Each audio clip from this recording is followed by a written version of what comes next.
Good morning, YouTube and Scrufftards. Welcome to the War Zone. I'm Scruffy, and this is Scruffy Tales. And since this video might attract some Vatniks, I guess you're welcome too.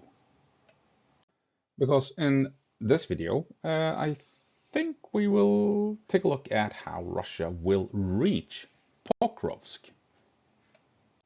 Because there appears to be a crucial battle going on right smack in the middle of that front line. So first off, I just want to highlight that on the 30th of April, I made a video that Russia has the advantage. Didn't get all that many views, but in that video, I kind of predicted that Russia would move along the railroad in order to reach Pokrovsk. I didn't think at the time Russia was going for Pokrovsk. I thought they were going to more aggressively push northward to surround Toretsk. But in the end, they did head for Pokrovsk, and they have since followed the railroad like I predicted. And the reason is you want to get to the train stations and deny the enemy to use them for logistical purposes, and you can then yourself use those train stations for logistical purposes. So logistic guides combat, where you can bring in ammo, where you can bring in reinforcements, and so on. That is where you will fight. And here we go to highlight what I just talked about. Here you have the railroad leading from Avdiivka all the way to Pokrovsk, and lo and behold, Russia has followed it. Take a look. I mean, you can't say I didn't call it back in April, right?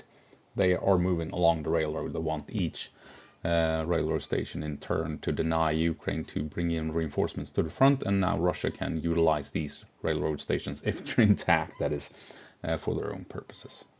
So yeah, there you go. So what is Russia doing? How will Russia reach Pokrovsk in the end? Well, as you can see here, you have a bunch of rivers that will be troublesome for Russia, and you have two larger settlements, Rodivka and Novorodivka. Here you have a main highway leading through Rodivka, and the railroad leads through Novorodivka. Rodivka is a town that is also right on top of the river here. This is going to be a difficult approach for Russia, obviously. And right after Rodivka, you have Mirnorad, another big obstacle before you can reach Pokrovsk. So, I mean, looking on the map, it makes sense for Russia to push south and get into this funnel here, this choke point where you have Novorodivka. But that's not going to be easy either, because like I said, it's a funnel. You're in a bottleneck. So the Russians will be funneled into this town, this small city, where fighting will be hell on earth. And but it appears, if you look on the map with all the waters, this is the ISW map, by the way, all the bodies of water and these towns and stuff, that Russia really only has two approaches, right? This way and this way, maybe up here, but then again, bodies of water and settlements that will hold the bridges and crossings. Same thing over here, large bodies of water, river systems that will be troublesome for Russia. So it appears that this route here is the most easy way for Russia to get into Pokrovsk. But I mean, maps can be a bit misleading, because take a look what Russia is doing here. What is going on here? Let's zoom in a bit. So switching to Andrew Perpetua's map, when we zoom in, we can see that Russia here clearly, just like on the ISW map, is pushing towards Krasnyi Yar. And if we take a look at Krasnyi Yar, take a look at this road system leading out from this small town, this small village. And if we zoom in even further, you can see here, it's just a small town, a small settlement. Yes, you have a small gully, a valley, and lakes and streams and what have you, but this is much more easily conquered terrain than trying to push into Rodivka and Novorodivka. And I did this a lot when Russia was about to take Avdiivka. I highlighted where the calculus for combat at various locations surrounding Avdiivka, and I managed to predict how Russia would actually push into Avdiivka using this. So Rodivka, a large settlement, urban area. Same thing with Novorodivka. Novorodivka is even larger. And this is where you usually say you need a 10-to-1 advantage to overcome an enemy position, fighting in these environments, urban environments. Meanwhile, this small town village with no high-rise buildings, only a couple of, basically a couple of dozens of buildings along a main road. This is more akin to prepared defenses, pillboxes, trenches, foxholes. Nothing like a proper urban area. And in a prepared defenses against those, you usually say you need a 5-to-1 advantage to overcome the enemy. Roughly speaking, of course.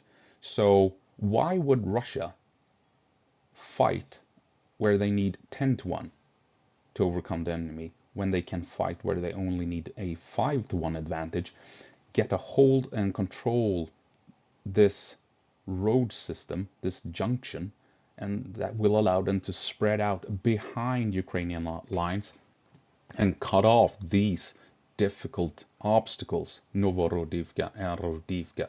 I mean, if they push through here and get up here, same thing over here, the Ukrainians, remember, these Ukrainians are trapped between two rivers. Where are they going to go?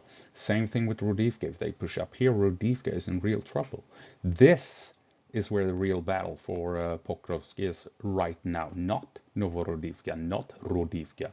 Here, this small village will decide if Russia breaks through Ukrainian defensive lines, can get in behind and cause mayhem behind Ukrainian positions.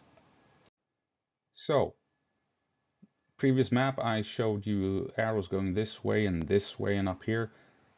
Though that will still happen because Russia will attack along the entire front to keep up the pressure on Ukraine, to deny Ukraine a chance to move troops around as they want. But the real fight for this current front line is here, Krasnyi Yar. This is where Russia can actually break through and come out behind the Rodivka. I mean, take a look. If Russia gets up here, this town is isolated. Russia will take a lot of POWs, and they will ground this town to dust if Ukraine keeps on fighting. Same thing with Novorodivka. If they cut in here and secures the territory between the rivers, where the hell are they gonna go? Russia is right outside the town. They will be trapped as well. And also Russia has an open road, more or less, to Pokrovsk. You still have to deal with Mirnorad, but I mean, yeah, Krasnyi Yar is where it's at, and that is where Ukraine will hold or fall, holding the current front line at Pokrovsk. Short and sweet, but not much else to add. I guess I could try and dig in a bit deeper on how many forces are fighting and where they're located and stuff like that. But nah, I think this is enough. I think Krasnyi Yar is the place to keep an eye on in the coming days to come in the upcoming week. That is where Russia will break through Ukrainian lines, and they will commit to that task. We know how Russia operates. They will just drop as much artillery and bombs on that town as possible, and then just flood the place with infantry. So I'm guessing Russia will grab this town in a couple of days, maybe in a week, and then we will see a big push towards Pokrovsk. Anyway, that's it. Have a good one. I hope you found it interesting. As always, go på marsch, Ukraine. Give them hell.